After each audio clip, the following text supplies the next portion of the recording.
Ryan Critchett, StartupCell.com. Thanks for watching. Welcome to another video cast.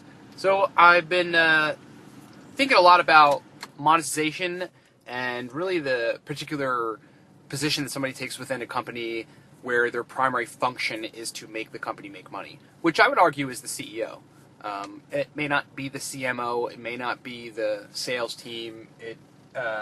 Those roles should play a part in that, but I think the chief executive officer or founder should certainly be the person that's concerned about making money and gets the skill to make money in an ideal situation. I'll quick say that from my position, from what I think is being somebody who is very oriented in the direction of trying to make businesses make money, and that's my thing. I really like doing it. I enjoy it. I have learned a lot in the area of monetization around businesses, both that operate customer to customer in person and also on the web in an e-commerce model. And since I've been good at that, and that's my primary function within my ventures and will always be moving forward, my position is thus.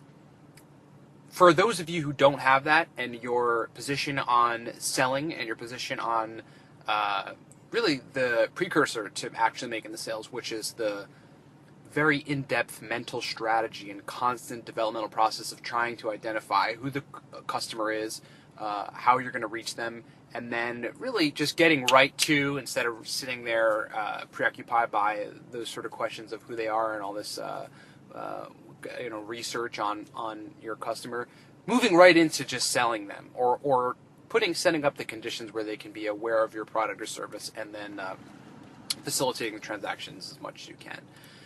If you're not a person who likes to do that, and that's your specialty, or you don't like doing it, then I would definitely say, just like technical co-founders or technical founders would say to me, you should learn it. And I have. That's why I've been learning Ruby on Rails, just to understand what technical people are doing when they're in the particular area of programming and making software products, which is just one realm of how this of products and things you can create to have businesses. But I would say that if you're not the person who wants to figure out how to monetize and figure out how to make a company make money and then go after the customers and go out and build those processes and develop all that stuff, then get yourself a co-founder who is, or get yourself somebody on your team in the higher levels, not just a sales guy.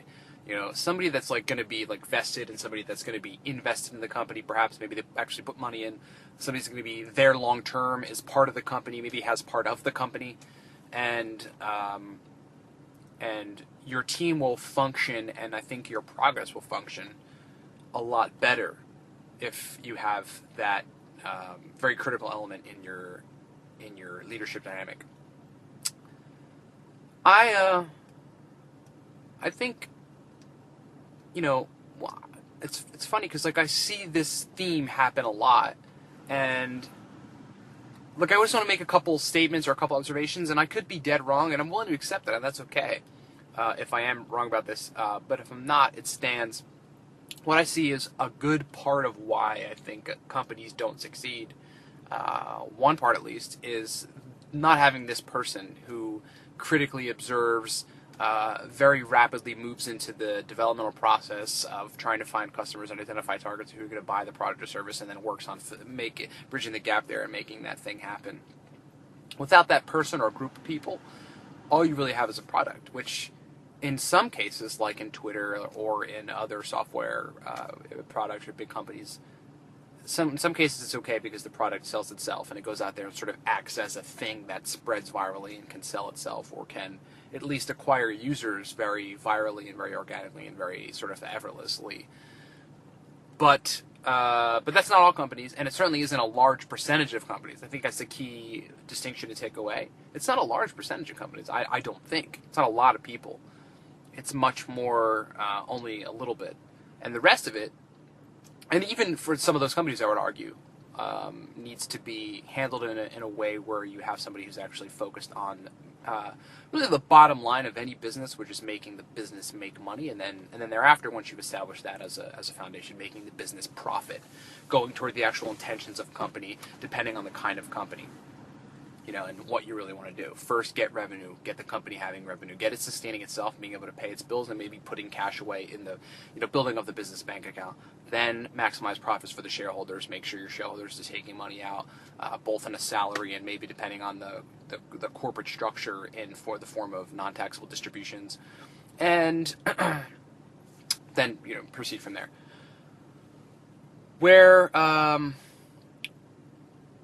What I think is critically important and what's helped me, why I feel so much more integrated as an entrepreneur than if I were to just have a technical skill and try to start a company that way, is that the main thing that takes place within the company is commerce, right? It is selling things for money, and then it's taking that money and building it, saving it, using it to create more assets that build more money, and then fulfilling the intention of the corporation, profits for the shareholders, money in the business bank account, and then upward mobility in both of those arenas.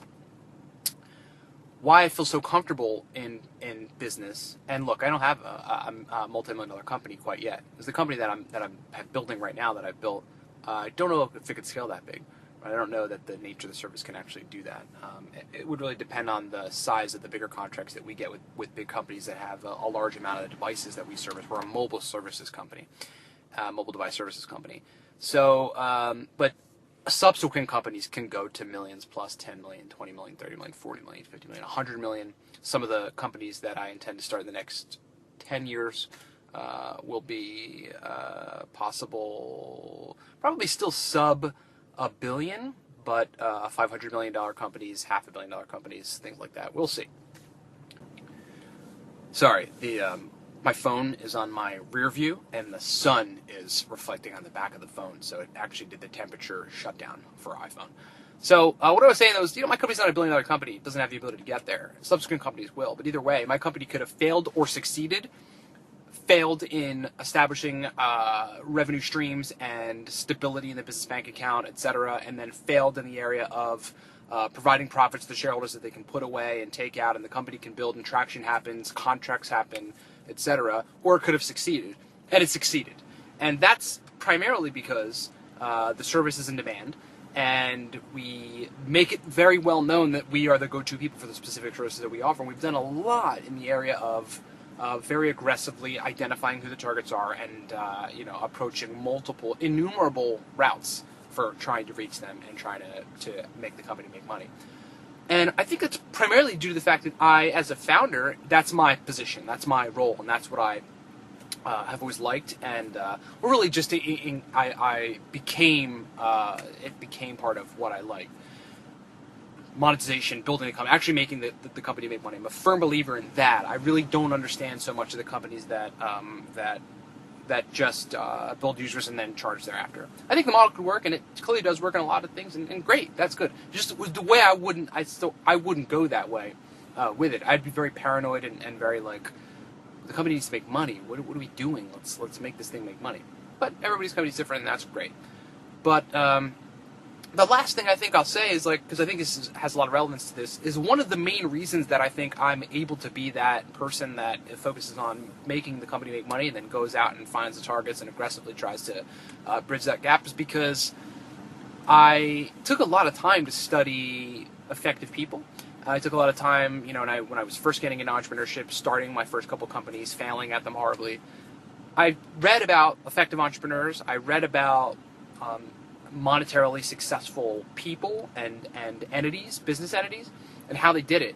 And I researched and studied for a pretty extended period of time, like a year straight, communication styles that people use to make that happen, and the kind of psychology that you need, and really mental strategy, the way to think about how to make a company make money. So I did that for a long time, got interested in the communication behind it, got interested in the strategy is what's most sexy to me. Strategy of thinking, okay, who do we target, how do we target them, let's go. And then the execution, that's what I wake up for every day. The execution is to go and build companies and to take action on it and look at the results and go, wow, I did that. I think that's what everyone wants to do, but the challenge could perhaps be for people whose inherent position isn't that, or accumulated position, because I wasn't born thinking I'm a salesperson or wanting to go and do that. The problem could perhaps be, I think for everybody, it's you're shy, or, you don't, you very much so love the product or want to focus so much on the product that you're not focusing on the monetization or building the company, etc. Or you don't have the communication skills, the charismatic elements of what good CEOs that make companies grow have, and that's the ability to go influence people and sell the product or sell the service, and the strategy to go find the customers and bridge that gap and make it happen.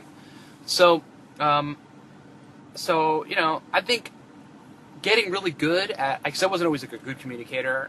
I come from the military. I was in the United States military as a Cav scout, a scout sniper platoon, spent 15 months in Baghdad. Like, that was my past, like SWAT team raid stuff. We were in the surge of '07 in Iraq. That's where I come from. So, like, I didn't come back from the war, like, all like, yeah, let's go build business, and I'm a real chipper, charismatic guy. I came back, very different than that. So I had to cultivate that personality, cultivate that kind of thinking, which goes very much in the face of the kind of common thought around that, which is you either have it or you don't, or you're born that way if you are a charismatic person, which is just complete BS. It doesn't align with how neurology functions in human beings, and it doesn't align with what's really true. It's a cop-out for some people in many cases. So I think it's cultivatable, something you can develop, and my interest in communication styles and really the strategy of building a business is what's gotten me so interested in it. When I look at entrepreneurship at the end of the day, I don't look at product or service. I do, but for some people, the very act of building the company is what their passion is. Like, rather than, okay, maybe I can finish the video. It overheated again because the sun was on the back of it. But I was at the place where I was talking about why I am more inclined to want to do BizDev and monetization, and why other people could shy away from it, and just sort of what I think around that area.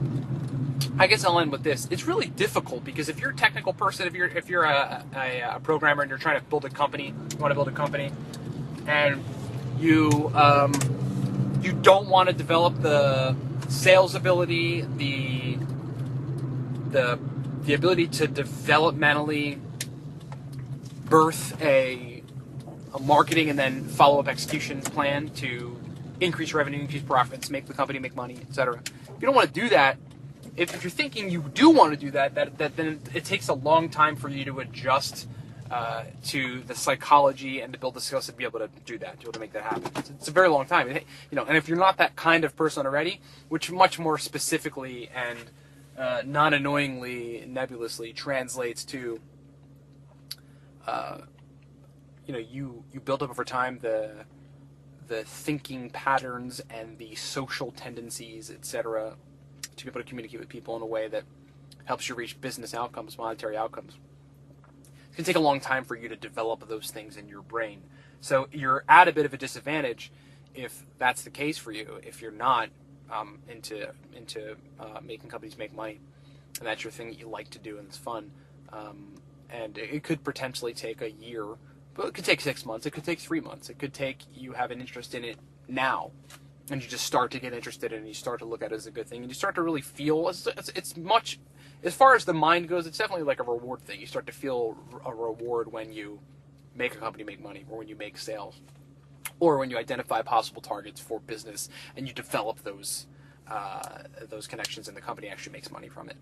That'll make you happy just because you created something, and then consciously working toward developing the internal processes that you, for being able to do BizDev effectively and to like it, be able to monetize and to really like it, that's the thing you got to focus on. And you are at a bit of a disadvantage if you haven't done it for your whole life, or if you didn't come to like it at some point and then spend some time building that kind of psychology and those kind of neural processes. It's something you got to get into. It's just the same as if I were to start programming heavily and I was like, all right, I'm gonna instead of just at a baseline level, at a basic level, learn programming and learn how to communicate with developers, that I'm going to become a Rails developer. If I were to do that, I'd have to hunker down for like a year or two and do this every day, or do it a lot and really devote a lot of my time to that.